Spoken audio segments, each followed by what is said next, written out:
If you're looking at the changes that are happening in the numbers, you could see that something big is happening in Bermuda when it comes to inflation.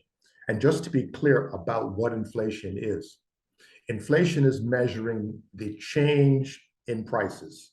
It's not measuring the level of prices, it's measuring the change. So for example, the document talks about beef tenderloins as having increased from June of last year to the present at almost 20%.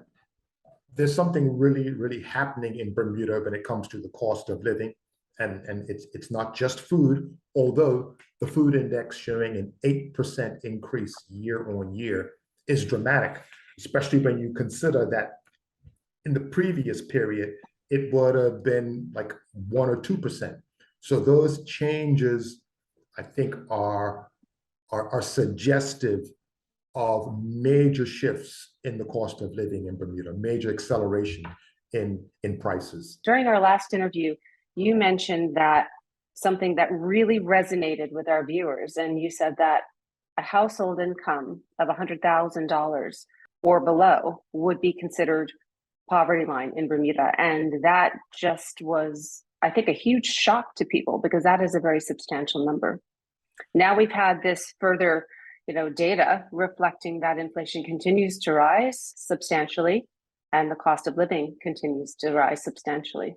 Yes, well, that $100,000 figure was applied to a household with 2 parents and 2 children.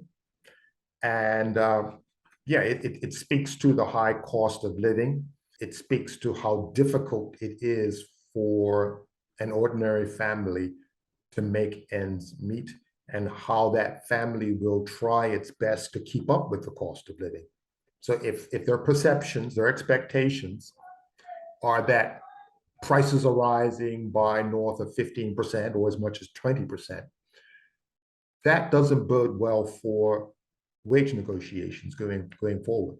And it's up to people like me, it's up to policymakers to listen to people, the average person, the person in the street, and hear what they're saying and open those lines of communication and empathize and find other ways of targeting those households, especially the households at the bottom of the socioeconomic ladder with some kind of income support, because words are just not going to do it.